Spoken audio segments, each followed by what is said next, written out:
beautiful people, and welcome to our humble abode, the Thunderdome. On this Watch Wednesday, October 22nd, 2025, this program begins now.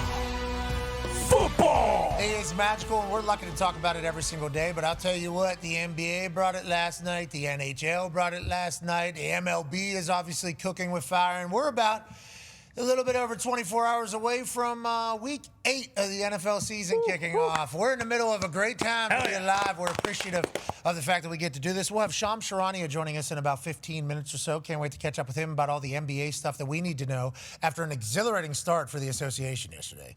I mean, they had a double overtime thriller, and then into the late night, they had Steph Curry and Luka putting on a show. Now, granted, that Lakers team certainly looks a certain way without LeBron James on that particular court, but Luka looks a little different too. 40-plus points, obviously, one rebound or assist or forget away from a triple-double, and they look great. But Hemi Butler and Steph Curry and the Golden State Warriors appear to be the real deal. But nobody, and I mean nobody, appears to be able to topple this Oklahoma City team and what SGA was able to do in that first game.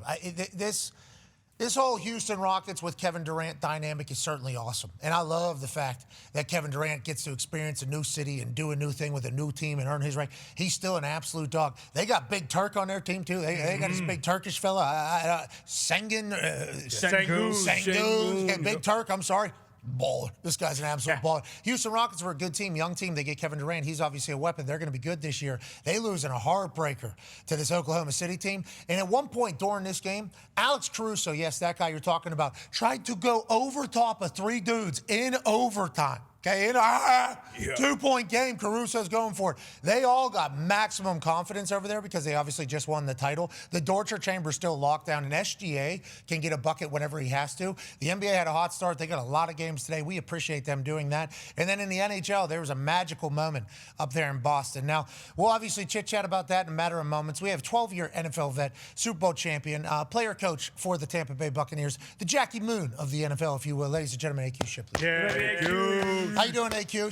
Great, boys. You're a big NBA guy. I know you were all excited and jacked up. You've always been a big-time Jordan's, Bear, and LeBron guy since the beginning of time, and since the beginning of that conversation started becoming a daily conversation on sports television channels all over the world. Ladies and gentlemen, Sean Charania. Hey, Sean. We feel so stupid. We last night, while we're sitting there watching Michael Jordan at his house, it looked beautiful, by the way. I assume he's got a lot of those different rooms, and we saw his house in Illinois that was for sale, still for sale, everything like that. Beautiful place. He's earned it all. Congratulations to him. He's built a lot of different businesses for other people. I think Chicago Bulls, the NBA would say this, the Jordan brand would obviously say this, Space Jam potentially. I mean, you start naming things. This guy is obviously an earner, I think, for everybody that he's ever really worked for, Gatorade, everything. So I appreciate how nice of a setup it is for him. And why did I, in my brain, when I heard this, think that Michael Jordan was going to be doing anything other than sitting in his house having a podcast? And on that note, how does the NBA, Adam Silver, and people you talk to around the league feel about all these OGs getting an opportunity to cover the game with the new rights deals? Well, I think, one, your heart would have been broken. If you had reached out to me yesterday, I would have told you Michael Jordan is not going to be. Hashtag Sean's do. Yeah. Hashtag Sean's do. You might not have tuned in as excitedly. So I'm happy you didn't. And, I'd rather you get your dream shattered, but you still get to experience the Michael Jordan, mentality, the aura that is MJ. But I mean, I enjoyed watching that. I think it was like a 3-minute interview. I believe half of it was talking about when he went to I think it was the Ryder Cup owner's home, and he got challenged to shoot a free throw. He said it was like years ago or something. I know Brandon Miller was drafted by the Hornets in 2022 in high in the lottery. I think it was the number 2 pick in Charlotte. He told a story at the time that he was shooting free throws with Michael Jordan, and he was trash-talking Michael Jordan. So that was 3 years ago. So we do know that. We do know, I don't know how long ago this was, but at least 3 years ago, Brandon Miller and Michael Jordan, I think Brandon Miller, the story goes, he saw Michael Jordan airball a free throw. So shout out Brandon Miller. Are the Lakers poised to go on a championship run? And if they're not, what does that mean for LeBron? Ooh. Oh. San Antonio.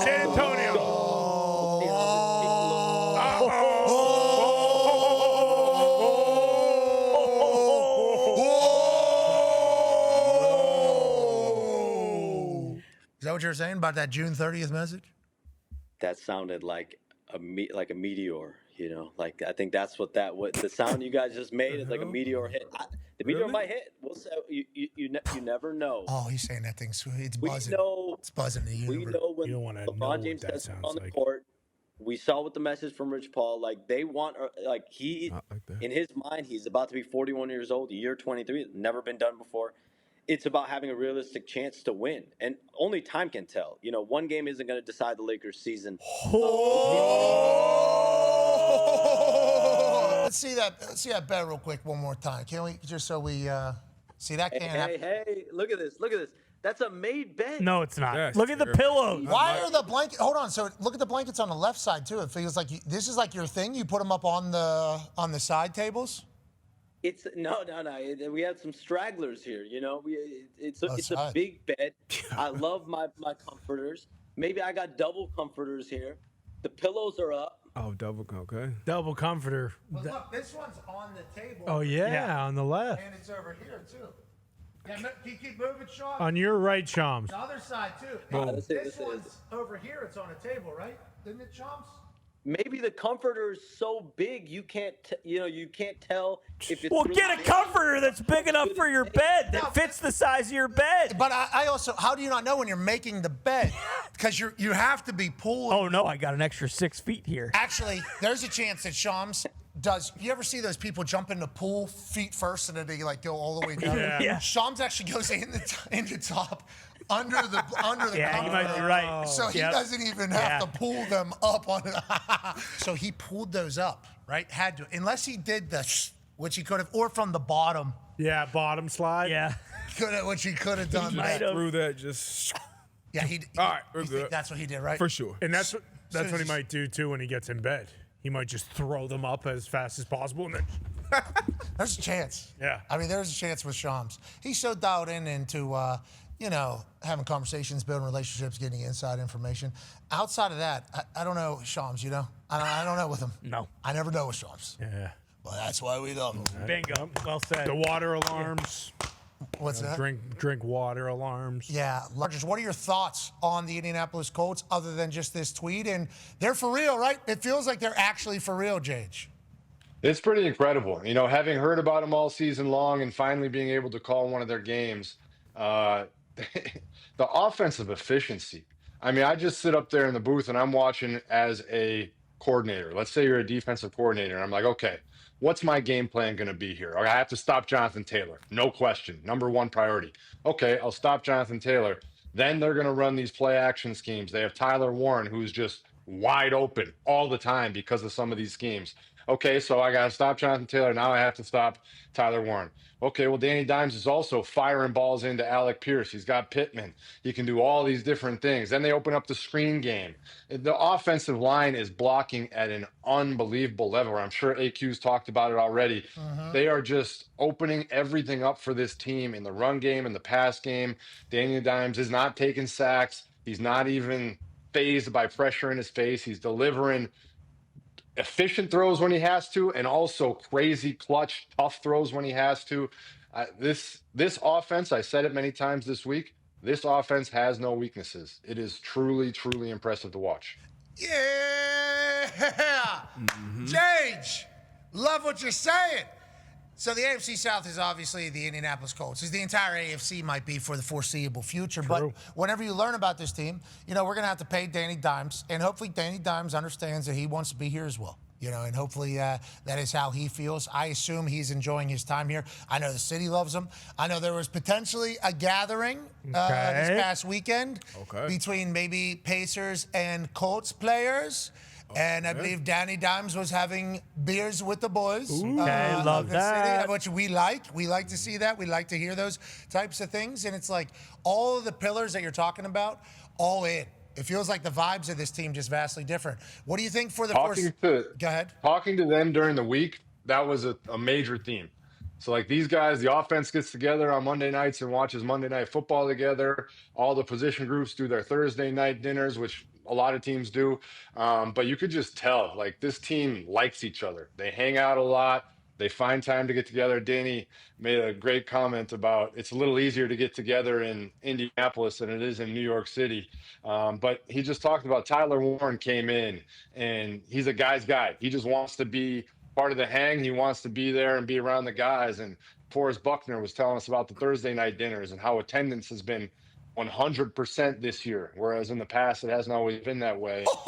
The organization, top down, you can just tell everybody's loving it. Yeah, Jay, it's Brandon Graham coming out of retirement and rejoining the Eagles. Last year, he was the one in the media, actually, that accidentally said something about Jalen Hurts and A.J. Brown. So maybe there's a chance he's coming back in there to maybe, heal the locker room and get them back on track. What do you think about this move? And now that you are, this far away from from coming back, can you tell us what the closest time or closest team you were to coming back, if there is any at all?